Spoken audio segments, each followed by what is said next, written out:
Вы приехали сюда, в тюрьму. Вы тут никто. Вы будете выполнять типа то, что вам скажут. Детей за территорию выпускать абсолютно запрещено.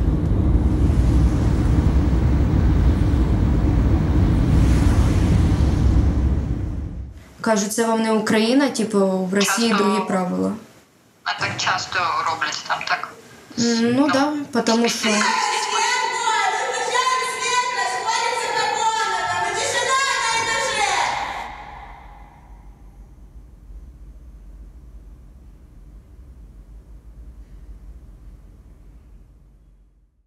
Я Анастасия, мне 18, и в оккупации пробыла 11 месяцев.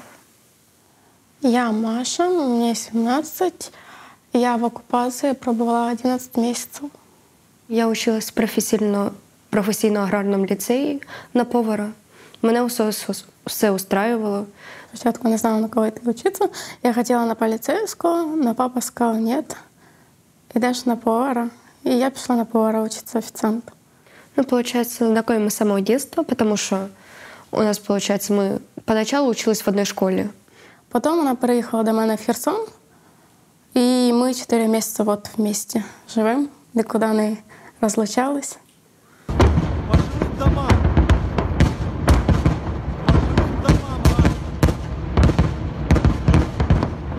Мене розбудила подруга по комнате. Сказала: Настя, собирайся, война началась. Я такая, в смысле? Дивлюсь на время, 4 с чем-то утра. Я такая, в смысле? Я сразу в сльози, дзвонить Маші. Мені дзвонить Настя, чи в 6 утра. Ну, що-то було дуже рано, в 5 утра. Коротше, кричить, війна почалась. Ще таким голосом розтеряним плакала. Кажу, Настя, яка війна? Іди проспись. Мені в училище вставати, а вона тут за війну. Чую ці зриви, дуже страшно було. Потім доїхав до сусіднього села, це було 7 кілометрів десь оттуда. І ми почали чути оцю сирену. Виходжу на вулицю, бачу ці машини воєнні і так далі. І мені поначалу було дуже страшно. Я поначалу навіть боялась ходити в магазини, щоб іти туди, я комусь дзвонила, типу розмовляла по телефону. І, наприклад, я вийшла до повороту, побачила, що їде воєнна машина, розворачувалася і йшла домой. Я вже не продовжувала йти далі, тому що мені було страшно. Я особо не виходила на вулицю, тому що мені папа категорично не розрішав, а сильно переживав за мене.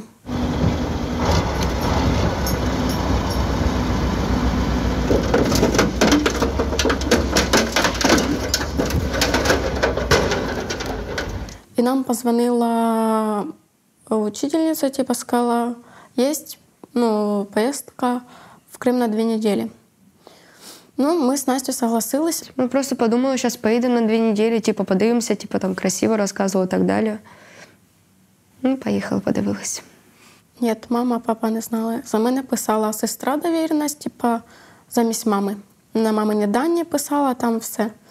Мені написали 2005 год, щоб мені по довіреності не числилось не 18, а 17. Типу, учителя такі стали возле мене, кажуть, ну давай вже ти їй поможемо, раз ти совершеннолетня, всі діла.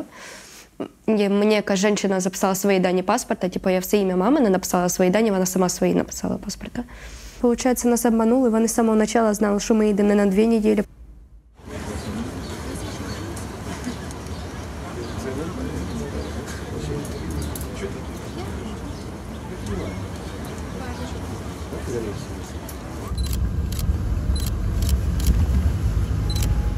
Мене звати Юлія, я журналістка «Слідство.Інфо».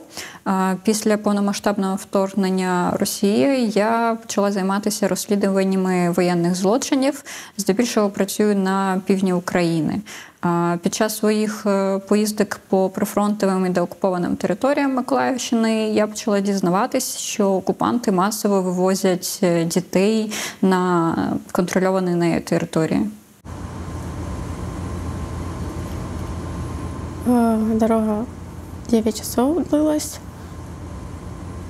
Нас привезли в Євпаторію, в санаторії Здравниця.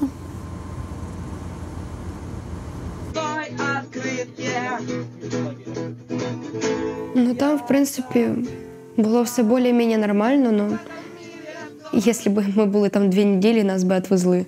А так, Нам що казали, то ми і робили. От, наприклад, у мене сильно боліла голова, типу, я не хотіла йти на концерт якийсь, тому що там актовий зал, і там все дуже громко. У мене вибору не було. Надо – ідеш. Там почали нам розповідати, що це за Росію. І в кінці сказали всім встати, тому що буде русський гімн. А потім ті, хто не встав, я, Маша і там пару дівчинок сиділи. Типа ми не стояли на гімні. І потім нас в кінці оставили і почали вичитувати, ви там хаваєте наш хліб і так ведете себе. Не знаєш про Херсон, то є стилі. Це графіті на стіні, жилмасивий район. Повішали сердечко, флаг України. І, коротше, перейшла директриса от эта, взорвала цей шарик, лопнула його і сказала, наорала на нас, коротше, сказала, що ви всякі такі плохі. Опять же, ви їсте нас хліб. Після деокупації Херсонщини я їздила по звільненим селам, спілкувалася з людьми і дізналась про масове вивезення росіянами українських дітей. Я запропонувала цю тему редакції, і ми почали глибше розслідувати цей злочин всією командою. Ми сиділи в той момент в кімнаті, і Маша читала новості. І така оре на всю кімнату: Херсон звільнили. І почала бігати по всьому етажу, типу, кричати: Херсон освободили, типу, слава Україні, і так далі. Оці, що і було іменно херсонське, дуже обрадувалась, типу. Но з другої сторони, я поняла, що вже все, типу, нас туди вже ніхто не відвезе. Ми почали узнавати, типу, ходити до директора дуже часто, коли нас вже відвезуть і так далі. Ви кажете, ви бачите ситуацію в Херсоні, типу, куди вас везти? Я кажу, все одно, ви нас сюди обіцяли привезти нас сюди на 2 неділі, везіть нас обратно. Вони, ні, це все рішаємо не ми, а міністерство. Вона каже, сидіть тут, все. Почему все это происходит именно со мной? Блядь, у меня нервы такие, что це все выдержать. Фактично, окупаційна держава то знала, що вона робить. Вона хоче цих дітей так звано евакуювати, але насправді примусово перемістити на іншу територію. Тобто, фактично, дівчата були введені в оману, на який період часу вони туди переміщаються і, власне, з якою метою. Коли ми це говоримо, це вже аспекти викрадення дитини вступають в дію. Щонайменше ми маємо список 16 226 дітей на сьогодні. Але розуміємо, що мова йде про кілька сотень тисяч викрадених дітей. У мене питання і просте, і складне. Коли і як ми будемо повертати цих дітей? Силою забрати дітей ми не можемо, бо ми не можемо зайти на територію Російської Федерації. Якщо гучніше буде це питання, ми будемо з вами, окрім дієвих кроків, але інформаційно, знаходити ці сім'ї, місця, міста, де наші діти, більше таких фактів і більше робити їх публічними. Це також може допомогти. Угу. Зараз Юля ще. Секунду. Юля під'єднується. Знайшла в Здравниці дівчинку, у якої було написано в профілі Херсон і прапорець України. Я подивилася її сторіс і побачила, що вона там була з друзями, які були відмічені на сторіс. Зв'язались з ними, всі вони пішли на контакт. Всі діти, яких я знайшла, були з проукраїнською позицією, і це було видно по дописам в плані, що вони публікували там з нашими ЗСУ всякі відео. Люди вокруг шептали ім'я Україна. Моя страна не упадет на колени, города стануть гору і повір мені. Що ви сюди зайдете? Ви звідси вже ніколи не вийдете. Це ми вам обіцяємо. Добро пожаловать в ад! Бачила, що вони сиділи в якомусь закладі, на столі було написано Крим, а в їхніх стаканах трубочки були сині-жовті. Я не думала, що діти, які будуть в окупованому Криму, викрадені росіянами, такі сміливі і будуть публікувати все це просто в своїх соцмережах. Для мене це було велике здивування, це Тут дорослі деякі бояться навіть не те, що в окупації, а в Україні показувати свою позицію в плані на визволених територіях чи не на займаних. А тут діти, які кидають виклик росіянам, будучи у них в руках. Це було для мене дуже... Я не знаю, як вони на це були спроможні. Слава Україні! Героям слава!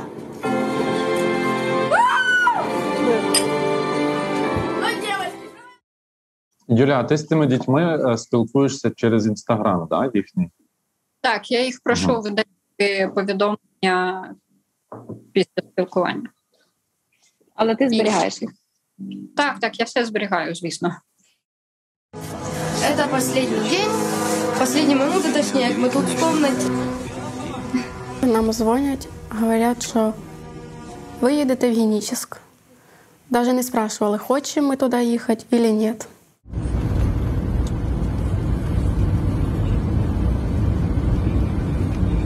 Нам дали саму ужасну комнату. Я виходжу з тої кімнати і починаю плакати, тому що це сама ужасна кімната була. Там було дуже холодно. Вот именно. Я тебе покажу комнату. Да, уже такая красота. Закачаешься. Смотри. Это пипец. В итоге ми з Настю на одній кроваті вместе спали, щоб хоч якось согрітися. Утром у нас був всім підйом. В итоге всім ніхто не встав. Прилітає наш мастер, починає орати на нас, какого фіга ви не на учебі. Ми кажемо, ми уставші після дороги, і тут тим більше холодно. В итоге ми зібралися, пішли на учебу, вона нас ще там вичитала, і ми сиділи на парах. Діти, вони сидять і не знають, як їм виїхати. Вони хочуть додому. Я так розумію, що через те, що вони постійно там то жовто-сині кульки вішали, то гімн співали українською, їх просто перевели цих 5 дітей в Генічеськ. Там вони без грошей, в холодному закладі живуть. Може, вони можуть зробити фотки, відправляти і стирати їх одразу, щоб ми показали там жест, в якій там їх тримає. Так, я, можливо, попрошу їх записати відео, як вони там живуть зараз. Угу.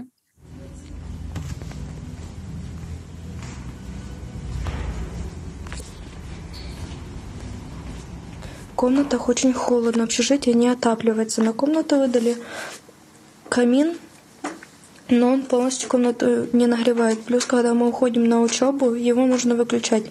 Первые 4 дня было очень холодно. Мы просили еще камин, хотя бы, чтобы прогреть комнаты. Нам не разрешили, сказали, что не положено. Одеяла очень тонкие. Просили еще одно, сказали, не положено. Одного человека, одно одеяло.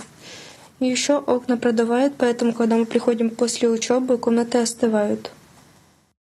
Потому что, когда мы на учебе, нужно отключать камины.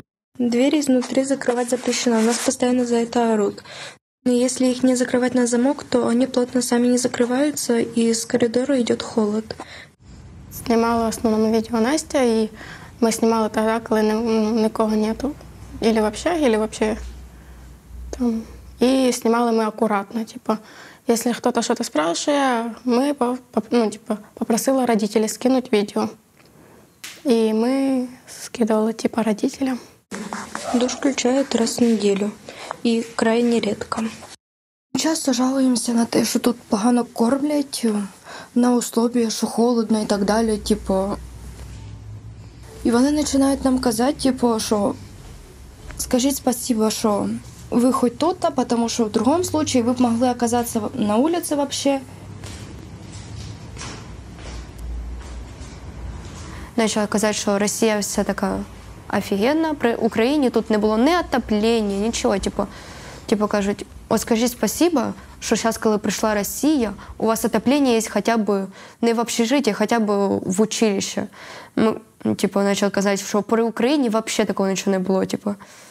Я вже поняла, що тут огризатися не треба, тому що усугублять ситуацію, щоб хуже не було. Я починаю, у мене накатуються сльози, я виходжу просто і не продовжую далі це слухати, тому що мені неприємно, що вони на Україну наганяють, що там все було погано, Росія прийшла, тут все стало замечательно. Тому що я знаю, що це далеко не так. Це не рятування, як кажуть росіяни, це якась в'язниця, в якій тримають дітей. Там не було нормальних умов для життя і не було нормальних умов для освіти. Їх просто тримали як якихось заручників, по суті. Это выдали детям, которые остались на период зимних каникул в общежитии. Только у нас вопрос. Чайника у нас нету, чтобы заваривать чай, который они дали. Дальше что? Ножиков также нету. Половину продуктов нужно готовить. В этом общежитии плиты запрещены. Даже если бы были разрешены, у нас их нету. Ну, на чем эти продукты готовить? Вони списувалися з вчителькою, яка їх туди відправила, типу, в лагер. Мовляв, заберіть мене якось звідси, я хочу додому, до мами. А вчителька їй відповідає, типу, так сиди там, ти ж на забезпеченні государства там. Росіяни здійснюють все за підручником, що стосується геноциду, віддаючи дітей з однієї етнічної групи в іншу, тобто усиновлюючи незаконним способом, передаючи їх під опіку піклування російським громадянам. Вони їх максимально нібито обнуляють і стирають їх ідентичну приналежність до української нації. Вони хочуть виростити бійців, таких собі яничар, які потім підуть проти України. Они говорят, типа, делайте русские паспорта, типа, устраивайтесь тут в школу, мы не против, если захочете, поможем, типа. Заставляли писати по-русски, типу, так далі. Я розуміла, що вони кажуть, я все одно писала все по-українськи, типу, слова перекручувала і так далі, тому що я навіть не знаю, як по-русски писати, зачем воно мені треба. Я потім, щоб заново це зараз навчусь на русский писати, потім мені буде непривично на український, я знала, що в будь-якому випадку я вернусь на територію України, типу, я така, ні. Ну, ми взагалі в Генічеську не планували навчатись, типу, я можу тільки по-українськи писати, по-русски я не можу. Типу, там куча помилок. Він каже, давайте я подарую російську книгу, будеш вчити вже, тому що він знає, що я розмовляю на суржику, типу, більшість українською. Я така, ні, не треба, типу, спасибо. Він каже, якщо що, я не шучу. Типу, я кажу, ні, мені не треба, я в будь-якому випадку вернусь. Він каже, типу, щось там за наївність почали казати, типу, і так далі. Ну, я така, ні. Ну, пыталась мене убедити в тому, що якщо я вернусь, то ілі в Росію, ілі я не вернусь взагалі вже. Це є одним із елементів того ж самого злочину геноциду, оскільки подібна діяльність призводить до викорінення національної ідентичності дитини, фактично унеможливлення для дитини зберегти її українську ідентичність. Росіяни мають чітко визначений план, їх дії не хаотичні. Вони заходили на територію України, знаючи, що вони хочуть робити з українськими дітьми. Тому вони мають намір викрасти майбутнє нашої країни, викрадаючи наших дітей. Це все ж таки історія про те, як вони туди потрапили, як вони там потрапили у халепу. Спочатку хотіла просто дізнатись, як вони там опинились, що відбувається. Це вже потім прийшло, що їх треба звідти вивозити, бо та інформація, яку вони надали, була для них дуже небезпечною. А що саме? Умови, в яких вони жили, імена людей, яких вивозили. Все це могло би дуже легко вивести на саме цих дівчаток. Мені здається, що можна починати процес контакту з батьками і дітям цим сказати, що ми готові взятися за допомогти з вашим перевезенням, але треба говорити з вашими батьками, тобто ми візьмемося. Можливо, все ж таки є, там, не знаю, якесь міністерство, яке цим займається, якось вивозить. Я, якщо чесно, думала, що я подзвоню на гарячу лінію, розповім історію і все зроблять за мене. Але виявилось все не так просто. Вас вітає гаряча безкоштовна лінія Уповноваженого Верховної Ради України з прав дитини. Куди б я не зверталась, всі казали, що евакуація лише самостійно, навіть у випадку з викраденими дітьми. Прямих ліній у тому, щоб евакуювати людей або з окупованих територій, або з території Росії, з України немає. Бо тільки через треті країни, тільки самостійно. Тобто ніяких шляхів повернення ось цих дітей тільки самостійно, так? Ні, немає. На сьогодні можливості евакуювати людей з окупованої території немає можливості. Коротше, їм треба сказати, що ми зробимо все їхнім батькам, щоб їх вивезти. Це, звісно, не наша специфіка, але якщо цим ніхто не займається, то ми можемо це зробити вы журналист, да? Да, Маша предупредила, да? У Маши должна быть доверенность. И мы думали, что, может быть, как-то вы или ее мама смогут передать Насте эту доверенность. А мы уже найдем, как вывести оттуда там машину и все остальное.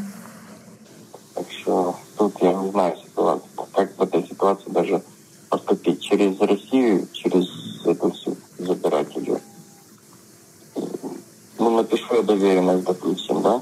Чтобы ее на какого-то человека там переправить. Все, это не вопрос, это можно все сделать. Но это риск большой. Проще будет, чтобы они сидели там уже в подвале где-то, ждали, когда... Ну да. И вы, если будете звонить, пускай, скажите, пускай сидят там. Батько Маші, він відмовився від евакуації, бо боявся, що по мосту прилетить і Маша не виживе. А Машина мама, вона була проти евакуації, хотіла робити їй російське громадянство.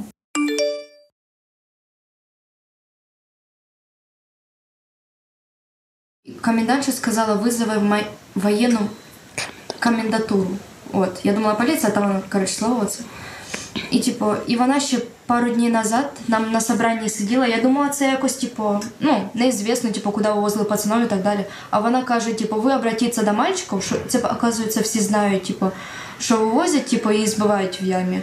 Ділають так, щоб навіть синяків не було. Типу, вона каже, вони будуть нас перевоспитувати, типу.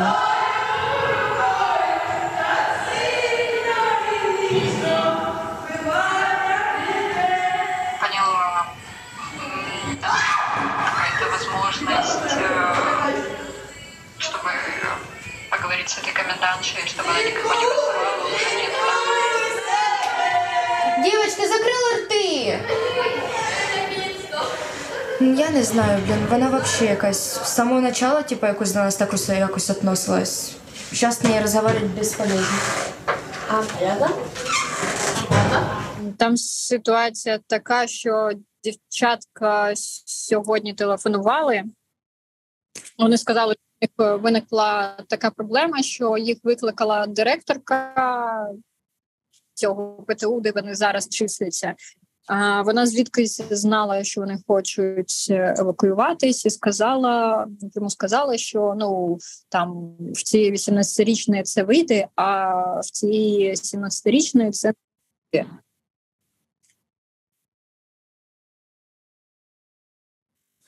А чому? Зараз Юлю вибило щось з там. Ну, ми просто тільки що з Юлею про це говорили, там так собі ситуація, прям дуже так собі. Я розказувала, що на дівчаток визивали оцю воєнну комендатуру. Комендатуру. На оцих, що теж приїжджали. Вони сильно розмовляли за Україну, типу, що прям, ну, слава Україні кричали. І це почули, типу, учителя чи хтось цей, коротше. І на них визвали, і приїжджали, типу, розбирались. І, типу, якщо вони ще таке будуть робити, типу, що їм рот чорною ниткою зашьють там. Якось так. А це хто казав? Це ось комендантша? Ні, воєнний оцей. Комендатура оця, що приїжджали, типу. Ага. Я зрозуміла. Для них це тут вполне нормально, оказується. Типу, що оце приїжджають, типу, розбираються, вивозять. Кажуть, це вам не Україна, типу, в Росії другі правила. А так часто роблять там, так? Ну да, потому що...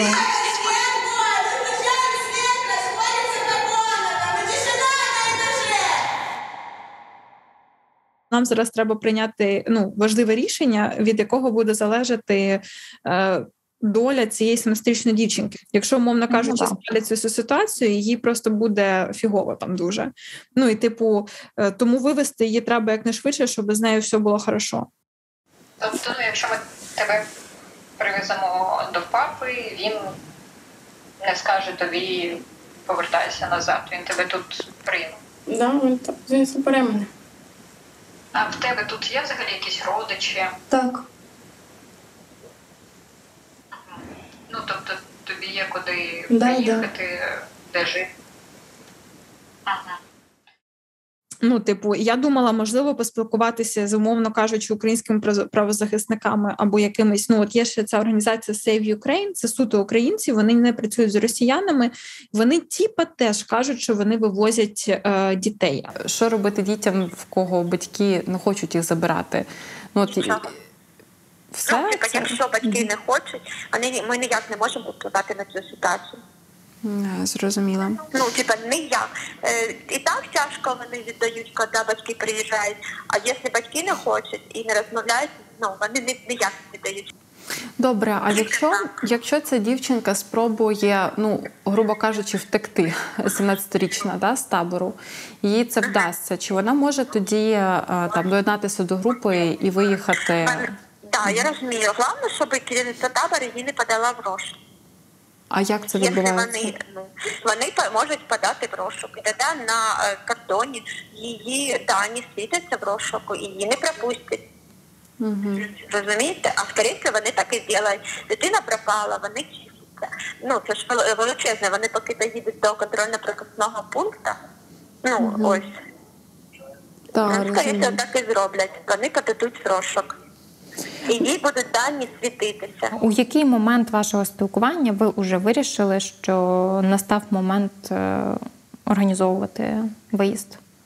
Коли їм вже почали погрожувати, що їх можуть забрати до ями, і що скоро прийде за ними, не пам'ятаю, люди з воєнної адміністрації, щось таке, окупаційної. А що означає відправлять на яму? Як пояснювали дівчата, це заберуть у катівню, по суті. Тобто там росіяни катують українських дітей? Так, 2 хлопчиків кидали вже на яму з кола наших дівчат. Речей у вас багато чи таке? 1 чемодан і 1 сумка дорожна, не особо. А ти сама як? Я чуть-чуть переживаю, а так все нормально. Ага. Ну, переживаєш чисто, що тебе десь зупинять? Да. Поки там нікому не кажіть, що ви їдете там, чи ще кудись, щоб, я не знаю, я не впевнена, що вони вас так відпустять. Краще, там, не знаю, ми потім придумаємо якусь легенду, що ви їдете до родичів, і на цьому будемо їхати. Хорошо.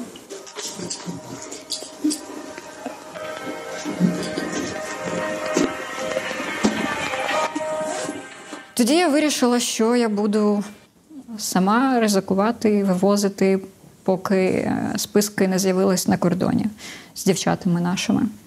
Дівчата дуже хвилювались, їм було дуже страшно, це було видно по відео, яке вони скидували, по питанням, по всьому було видно, що їм дуже страшно. Якщо б я їм сказала, що вони можуть бути в списках, то вони би в будь-якому випадку поїхали, але б вони дуже сильно хвилювались на кордонах, і їх би це могло видати.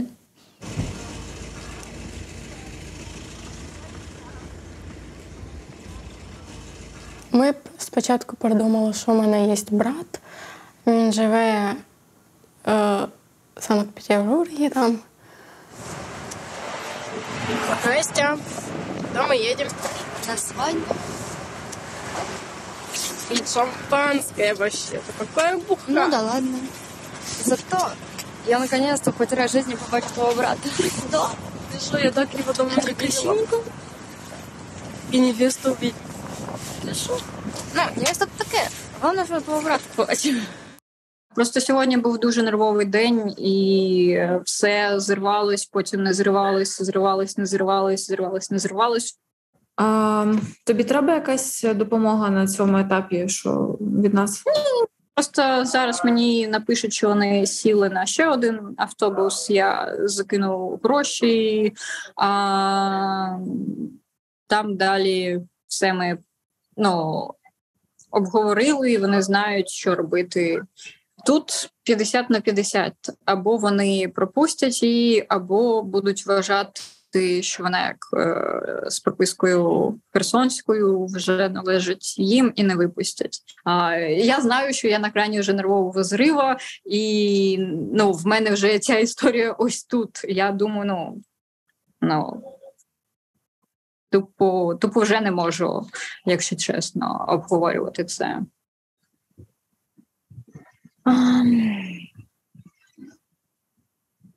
Окей, добре. Мені здається, що... тоді, Юль, тримай нас в курсі по цих головних точках, де вони там перетинають, і ми тоді будемо розуміти, що на коли нам організовувати, як це робити, і вже планувати оцю там зустріч їхню.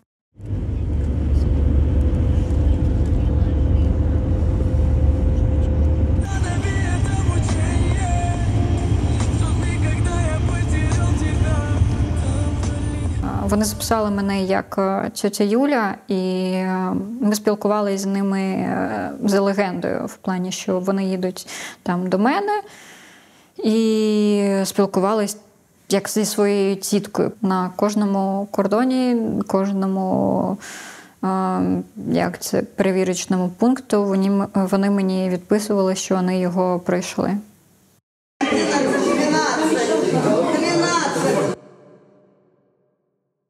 Ми втратили зв'язок на якийсь момент. Що ти тоді думала? Що все. Приїхали. Це було 4 години, їх не було на зв'язку. В мене був план Б на такий випадок, але якось, якась інтуїція була, що треба трохи перечекати, і якщо там через годину не з'являться, то вже діяти за планом Б. Так. Звісно, я сходила з розуму. Я не знала, чи вони десь на підвалі, чи вони просто вирішили мене морозити, чи щось трапилось там в плані телефон розрядився. Ми непонятно де, але скоро наших там зників. Да. Побыстрее, боже, що? Україна, жди нас. Я вже часи считаю, коли ми туди приїдемо. Так? Так. Сльози першою весною, повернусь додому, я обов'язково. Нам ще повертати дуже велику кількість українських дітей назад додому. І тому бажано нам, звичайно, зараз не оговорювати якісь сценарії. Єдине, що можу сказати про те, що це завжди складно. Точно, з точністю можу сказати про те, що не було жодного разу, щоб росіяни повернули конкретну групу дітей самостійно. Просто віддали цих дітей. Ні, такого не було. Майже о 5 вони приїхали. Були беземоційні, просто вийшли і пішли. Давайте швидко вас завеземо до квартири, і там вже будете відпочивати. Ви пішки проходили всі кордони? Коли перетнули кордон з Росією, які були відчуття? Облегчение, что все хорошо уже, почти все прошли, типа. Единственное, что я запомнила, что мы были на улице 5 часов, там очень багато проверок, тогда был очень большой снег, типа, там было очень холодно. Мы прошли сначала границу с Россией, там нас заставило, типа, полностью даже разбуваться, все вещи, типа сумочки такие, там, что у нас в карманах, тупо все вытягивалось, жить на сканер, чтобы нас полностью проверяли, типа, вещи оце. Потом наші довго паспорта проверяли. Подошла перша, Настя стояла ззаді. Я йому дала свої документи, він щось там печатав, потім позвонив кому-то, типа, що то там пропускати спросив, типа, сказали «да», і він печать поставив, я дав документи, і я пройшла. І що ти відчувала тоді? Думала, все, хана, зараз не пропустять, я вернусь назад, Настя поїде далі. Я просто сама думаю, чи правильно я зробила. Поспілкувавшись з військовими, з іншими людьми, ми прийшли до висновку, що якщо вивозити, то саме зараз, бо саме зараз у нас є ще час, щоб встигнути, бо потім все ж таки на кордон можуть передати інформацію, тоді вони вже ніколи не виїдуть. Якщо б ми їх там залишили, то нічого хорошого їх там би не чекало. Це і ями, це і тортури, це і юнармія, і все інше, і російське громадянство. Почали казати, типу, що починайте робити русські паспорта, тому що сесію без паспортів ви не здате, типу, без русских. И мы такие начинаем слушать, что за бред. Ну, потому что понимаем, да, русское и так далее, но чтобы паспорта делать специально, чтобы сессию сдать, потому что по-другому ты не сдаси, это бред. Ну, мы не делаем русские паспорта, чисто принципиально, скорее всего, уже. Ці би дівчатка разом без паспортами також отримали цілий пакет обов'язків. Тому те, що вони не хотіли їх брати, те, що вони через це хотіли і прагнули покинути окуповану територію, можна зрозуміти. І фактично це раціональна, здорова поведінка. Тут потрібно вже задумуватися не просто над порушеннями прав людини, а й над міжнародними злочинами, а можливо навіть над геноцидом. Навіщо цих дітей там акумулювали чи викорінювали їхню ідентичність, що вони хотіли з ними наприкінці зробити, залишається незрозумілим. Добрий день. Добрий день. Ми в Києві. Я очень часто сейчас в Киеве. Маме позвонит, пускай позвонит маме. Что ж вы сделали, девочки? Настя, понимаешь, меня берут за горло. Меня милиция берет за горло, потому что вы, приезжие, вас привезли, мы отвечаем за вас. Давайте же, курочки, как-то же, курочки, решать. Уже сделали шкоду, так давайте уже вылазить все вместе. Курочка моя, как вы не можете понять, все документально прошло. Вы же так к нам официально прибыли, вот в чем дело. Вас зачислили. А как без документов нас могли зачислить официально? А вот так, Да. Где это самое, где Маша? Далеко от тебя? Маша здесь. Дай трубочку, пожалуйста. Да. Здравствуй, Маша. Здравствуйте. Понимаете, Маша, мама там бедная с ума сходит. Бабушке вчера было плохо. Бабушке вызывали скорую. Мама сегодня к нам приезжала. Мы ходили сегодня в милицию. Потому что Настя, ребята, за вас. Ладно, там Настя совершеннолетняя, ты несовершеннолетняя. Настя, слышишь? Давай как-то решать. Может, вы мне видео запишите, мне сбросите, где вы точно находитесь. Чтоб я же показала это милиции, что если вдруг разборки будут, чтобы не теребили родителей. А кто написал заявление? Вот видите, вы шкоду сделали, видишь? Мы написали, наше училище написало, что вы пропали. А что ж мы будем сидеть? Потом нам скажут, дорогие мои, а что вы сидели, сопли жевали? Девочки пропали, а вы сопли жуете. А при чому моїй мамі прийде участковий і так далі? Подождіть. До моєї мами прийде участковий, я совершеннолетняя. Так а мама тут при чому? Вы уехали вдвоем. Подожди, вы уехали вдвоем? Вдвоем. Вдвоем. Правильно. Она была у тебя? Маша? Нет. Мы приехали ко мне, потом мы сказали моей маме, что мы пошли до Маши, и мы уехали. Правильно. Ну вы-то уехали вдвоем. Все равно, при чем тут моя мама? Кого мне искать? Ну вот если не разберутся, и все, мама ставит в покое. Будут Машину маму теребить. При чем тут Машина мама, если Маша приехала до папы, и тут она в безопасности с папой? Почему вы мне ничего не сказали? Потому что вы нас не отпустили. Мама сегодня приехала. Все ясно. Так, хорошо, моя дорогая. Давай так. Давай по-взрослому разговаривать. Раз вы же по-взрослому сделали, давай по-взрослому. Вы не снимаете видео. Объясняете, где вы. Что с вами все нормально. Что вы поедете, что Маша поедет до отца. И вы мне сбросите номер телефона, чтобы я с ним пообщалась. Хорошо. Настя, хоть в этом не подведите меня. Хорошо. Пожалуйста, девочки. И давайте как-то с вами связь поддерживать, хорошо? Дуже складно.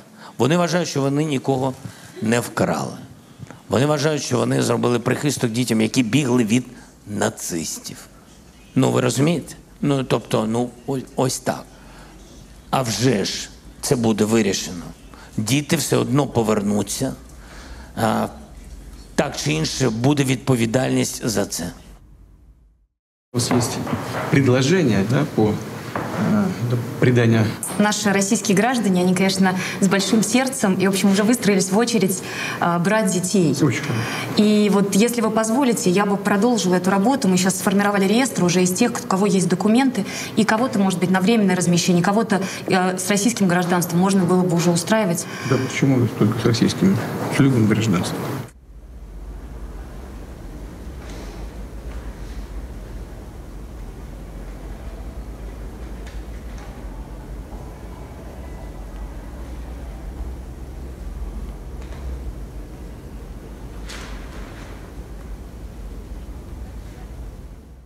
Я вважаю, що не тільки Львова Белова і Путін винні у викраданні українських дітей. Ми встановили щонайменше 5 осіб, зокрема громадян України, які причетні до депортації українських дітей з Херсонщини. Це Монтяну Галина Федорівна, 1986 року народження, жителька Херсона, вчителька. Саме на неї підробляли і писали довіреності. Вона по документам вивезла дітей під своїм прізвищем та під свою відповідальність. Михайло Родіков, псевдоміністр освіти Херсонщини. Саме він 8 жовтня видав наказ, саме наказ на щось добровільне, про евакуацію дітей, точніше про вивезення дітей на освітні заходи в Крим. Тетяна Кузьміч, жителька Херсона, яку у 2021 році судили за держзраду. Вона зараз заступниця псевдогубернатора Херсонської області Сальда, опікується питаннями депортованих в Росію українців з Херсонщини, зокрема і дітьми. Саме вона любить розповідати про те, що вивезення, незаконне і насильне вивезення українських дітей – це фейк. Алла Ривко, жителька Херсона, українка, до окупації працювала у місцевій школі. Росіяни призначили її начальницею відділу виховання управління освіти псевдоміністерства. В організованому викраданні дітей з Херсонщини вона відповідала за формування груп. Галина Райко, жителька Херсона, яка під час окупації погодилась стати ректоркою Херсонського національного технічного університету. Саме цей виш пропонував дітям нібито двотижневий відпочинок в Криму, і саме представники цього вишу підробляли довіреність Насті і Маші, тому вони теж винні у викраданні дітей.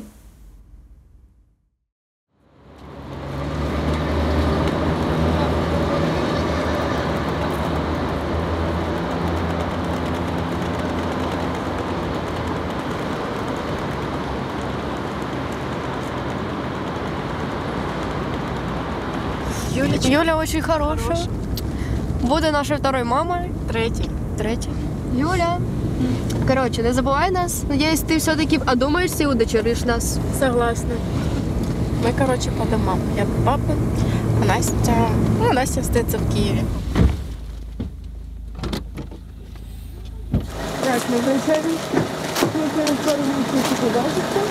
Пару месяцев. Все от нас не наполнится. Дыхание. Мы все-таки отметим наш фильм. Да, ты еще прощаешься. Я думаю, все одно ми ще побачимо. Надіюсь на це, звісно, побачимося. Нам треба відмітити вихід фільму. Він буде удачним, з нами зустріться президент, Зеленський, коротше. Ми будемо сидіти всі за одним столом з ним, попивати чайок, як вчора. А може, як ні, будемо попивати пепсі, кушати піцу. Я такі, і розмовляти о житті.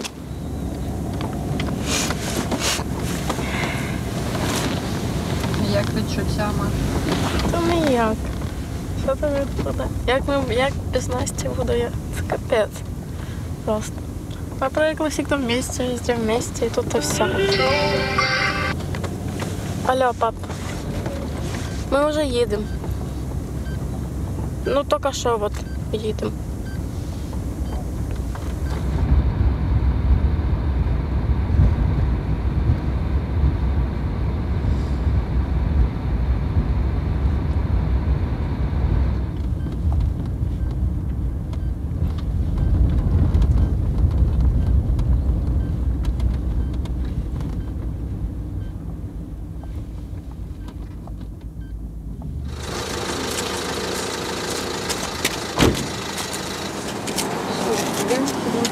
А что это за мишка?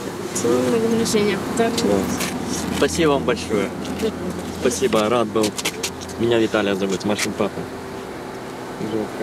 Говорил, не едь. Ну, все уже. Да, слава Богу. А как доехала? Нормально? Нормально все. Ну, слава Богу. Правда. Ви спочатку ж не дозволяли її забирати, боялися.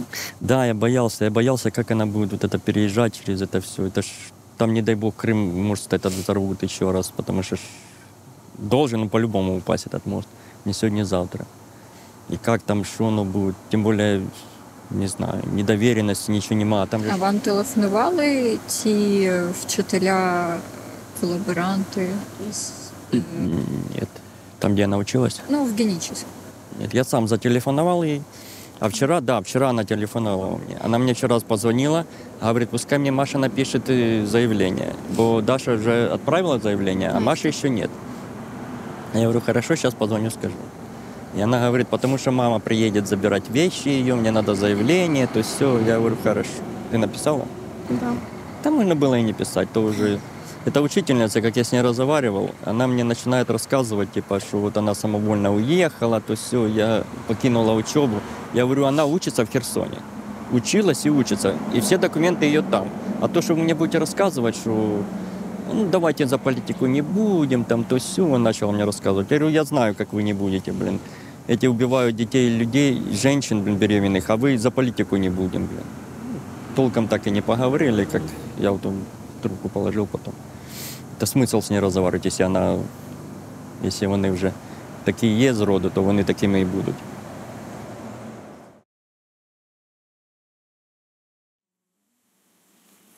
В який момент ти відчула, що ти більше не відповідаєш за цих двох молодих людей? Я досі цього не відчула. Треба, щоб вони вийшли заміж, коли ти зрозумієш, що твоя місія виконана. Ну, в мене поки що немає такого відчуття, що вже можна сказати все.